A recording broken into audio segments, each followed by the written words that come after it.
ಸಖತ್ ಖಾರ ಬಣ್ಣ ಮತ್ತು ರುಚಿ ಆಚಿ ಚಿಲ್ಲಿ ಪೌಡರ್. ಆಕೆ ಗಂಡನೊಂದಿಗೆ ನೆರೆಯ ನೇಪಾಳದಿಂದ ಸಿಲಿಕಾನ್ ಸಿಟಿಗೆ ಬದುಕನ್ನು ಕಟ್ಟಿಕೊಳ್ಳಕ್ಕೆ ಬಂದಿದ್ಲು. ಆದರೆ ಆಕೆಯ ಜೀವನದಲ್ಲಿ ಅಂದುಕೊಂಡಂತೆ ಏನೂ ನಡೆಯಲೇ ಇಲ್ಲ. ಇದರಿಂದ ನೊಂದವಳು ದುಡುಕಿನ ನಿರ್ಧಾರ ತೆಗೆದುಕೊಂಡು ಆತ್ಮಹತ್ಯೆ ದಾರಿ ತುಳಿದಿದ್ದಾಳೆ. ಅದು ತನ್ನ ಮುದ್ದಾದ ಮಗುವಿನ ಜೊತೆಗೆ. ಹಾಗಾದರೆ ಸೂಸೈಡ್ ಮಾಡಿಕೊಳ್ಳುವಂಥದ್ದು ಆಕೆಗೆ ಏನಾಯಿತು ಅಂತೀರಾ? ಹೇಳ್ತೀವಿ ನೋಡಿ.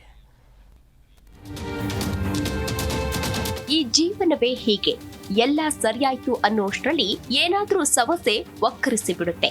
ಕೆಲವರು ಯಾವುದೇ ಸಮಸ್ಯೆಗಳು ಬಂದರೂ ಸುಲಭವಾಗಿ ಅವುಗಳನ್ನ ಮೆಟ್ಟಿ ನಿಲ್ತಾರೆ. ಆದ್ರೆ ಇನ್ನು ಕೆಲವರು ಬದುಕೇ ಬೇಡ ಅಂತ ಆತ್ಮಹತ್ಯೆ ಹಾದಿ ತುಳಿಯುತ್ತಾರೆ. ಇಲ್ಲಿ ಆಗಿರೋದು ಅದೇ. ಗಂಡನ ಅನುಮಾನ ಹಾಗೂ ಮಂಡುತನ ಗೃಹಿಣಿಯ ಜೀವದ ಜೊತೆ ಮುಗ್ಧ ಮಗುವಿನ ಪ್ರಾಣ ಹೋಗುವಂತೆ ಮಾಡಿದೆ.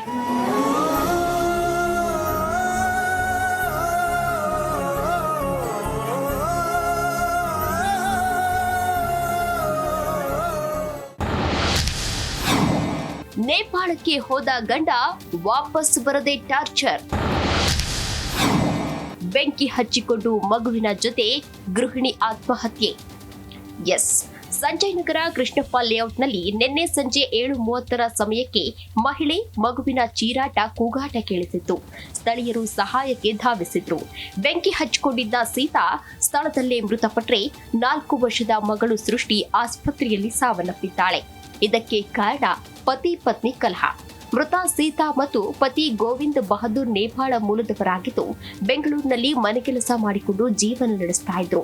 ಕೆಲಸ ಮಾಡ್ತಿದ್ದ ಮನೆಯ ಪಕ್ಕದಲ್ಲೇ ಸಣ್ಣ ಮನೆಯೊಂದನ್ನ ಮನೆ ಮಾಲೀಕರು ಕಟ್ಟಿದ್ರು. ಅಲ್ಲಿ ದಂಪತಿ ಮತ್ತು 2 ಮಕ್ಕಳು ವಾಸವಾಗಿದ್ರು. ಪತಿ ಪತ್ನಿ ನಡುವೆ ಆಗಾಗ ಜಗಳ ನಡೀತಾ ಇತ್ತು. ಇದರಿಂದ ರೊಚ್ಚಿಗೆದ್ದಿದ್ದ ಗಂಡ ಸೀತಾಳನ್ನ ಬಿಟ್ಟು ದೊಡ್ಡ ಮಗನನ್ನ ಕರೆದುಕೊಂಡು ನೇಪಾಳಕ್ಕೆ ಹೋದವನು 5-6 ತಿಂಗಳಾದ್ರೂ ವಾಪಸ್ಸು ಬಂದಿರಲಿಲ್ಲ. ಪ್ರತಿದಿನ ಸೀತಾಗೆ ಪತಿ ಗೋವಿಂದ ಫೋನ್ ಕಾಲ್ ಮಾಡಿ ಜಗಳ ಮಾಡ್ತಿದ್ನಂತೆ.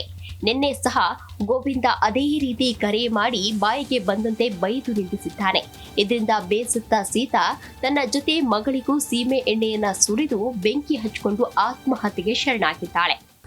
ನಿನ್ನೆ ದಿನಾಂಕ 15/1/2026 ಸಾಯಂಕಾಲ 8 ಗಂಟೆ ಸುಮಾರಿಗೆ ಹೊಯ್ಸಳ 112ಗೆ ಒಂದು ಕಂಪ್ಲೇಂಟ್ ಬರುತ್ತೆ.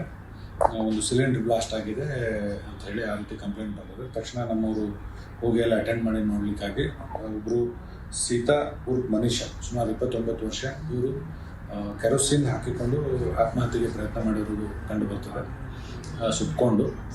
ಸೊ ಸಬ್ಸಿಕ್ವೆಂಟ್ಲಿ ಇಮಿಡಿಯೇಟ್ಲಿ ನಮ್ಮವರು ಅಪ್ರೋಚ್ ಮಾಡಿ, ಮತ್ತು ಅಲ್ಲಿ ಒಂದು ಮಗು ಕೂಡ ಇರ್ತದೆ, 5 ವರ್ಷದ ಮಗು, ಅದಕ್ಕೂ ಕೂಡ ಗಾಯಗಳಾಗಿರ್ತದೆ. ಮಗುವನ್ನು ಆಸ್ಪತ್ರೆಗೆ ಶಿಫ್ಟ್ ಮಾಡ್ತಾರೆ ಮತ್ತು ಮಗು ಸಬ್ಸಿಕ್ವೆಂಟ್ಲಿ ಆಸ್ಪತ್ರೆಯಲ್ಲಿ ಅದು ಮಗು ಕೂಡ ತೀರ್ಕೊಂಡಿದೆ. ಇದನ್ನು ವಿವರವಾಗಿ ನಮ್ಮ ಅಧಿಕಾರಿಗಳು ವಿಚಾರಣೆ ಮಾಡಲಿಕ್ಕಾಗಿ ಗಂಡ ಹೆಂಡತಿ ಮಧ್ಯೆ ವೈಮನಸ್ಸಿತ್ತು. ಸುಮಾರು 8 ತಿಂಗಳಿಂದ ಇನ್ನೊಂದು ಮಗು, ಗಂಡು ಮಗು ಇದೆ. ಆ ಮಗುವನ್ನು ಕರ್ಕೊಂಡು ಈ ಮೃತರ ಪತಿ ನೇಪಾಳಕ್ಕೆ ಹೋಗಿದ್ದಾರೆ, ಮತ್ತು ವಾಪಸ್ ಬಂದಿಲ್ಲ. ಅಲ್ಲಿ ಏನು ಸ್ಥಳೀಯ ಸಾಕ್ಷ್ಯಾಧಾರಗಳ ಪ್ರಕಾರ ಇವರು ಫೋನಲ್ಲೂ ಕೂಡ ದಿನ ಗಲಾಟೆ ಮಾಡ್ಕೊಳ್ತಾ ಇದ್ರು ಅಂತ ಹೇಳಿ ಪ್ರಾಥಮಿಕವಾಗಿ ಮಾಹಿತಿ ಸಿಕ್ಕಿದೆ. ಈಗ ಅದನ್ನು ಇನ್ನೂ ವಿವರವಾಗಿ ನಾವು ತನಿಖೆ ಕೈಗೊಂಡು ಏನು ಕಾರಣ ಇದೆ ಅನ್ನೋದನ್ನು ಪತ್ತೆ ಮಾಡ್ತೀವಿ. ಇನ್ನು ಮೃತ ಸೀತಾಳ ಕುಟುಂಬಸ್ಥರು ಆಕೆಯ ಪತಿ ಗೋವಿಂದ ಬಹದ್ದೂರ್ ಮೇಲೆ ಆಕ್ರೋಶವನ್ನ ವ್ಯಕ್ತಪಡಿಸುತ್ತಿದ್ದಾರೆ. ನನ್ನ ತಂಗಿ ತುಂಬಾ ಒಳ್ಳೆಯವಳು, ಆಕೆಗೆ ಬೇಕು ಅಂತಲೇ ಗೋವಿಂದ್ ಟಾರ್ಚರ್ ಮಾಡಿ ಸಾಯುವಂತೆ ಮಾಡಿದ್ದಾನೆ. ಅವನಿಗೆ ತುಂಬಾ ಹುಡುಗಿಯರ ಸಂಪರ್ಕ ಇತ್ತು. ಇದನ್ನೇ ಪ್ರಶ್ನೆ ಮಾಡಿದ್ದಕ್ಕೆ ಸೀತಾಗೆ ಹಿಂಸೆ ಕೊಟ್ಟಿದ್ದಾನೆ. ದೊಡ್ಡ ಮಗನನ್ನ ನೇಪಾಳಕ್ಕೆ ಕಿಡ್ನಾಪ್ ಮಾಡಿಕೊಂಡು ಹೋಗಿ ಅಲ್ಲಿಂದಲೂ ಸಾಕಷ್ಟು ಹಿಂಸೆಯನ್ನ ಕೊಟ್ಟಿದ್ದಾನೆ. ನನ್ನ ತಂಗಿ ಹಾಗೂ ಅವಳ ಮಗಳ ಸಾವಿಗೆ ನ್ಯಾಯ ಕೊಡಿಸಿ ಅಂತ ಆಗ್ರಹಿಸಿದ್ದಾರೆ.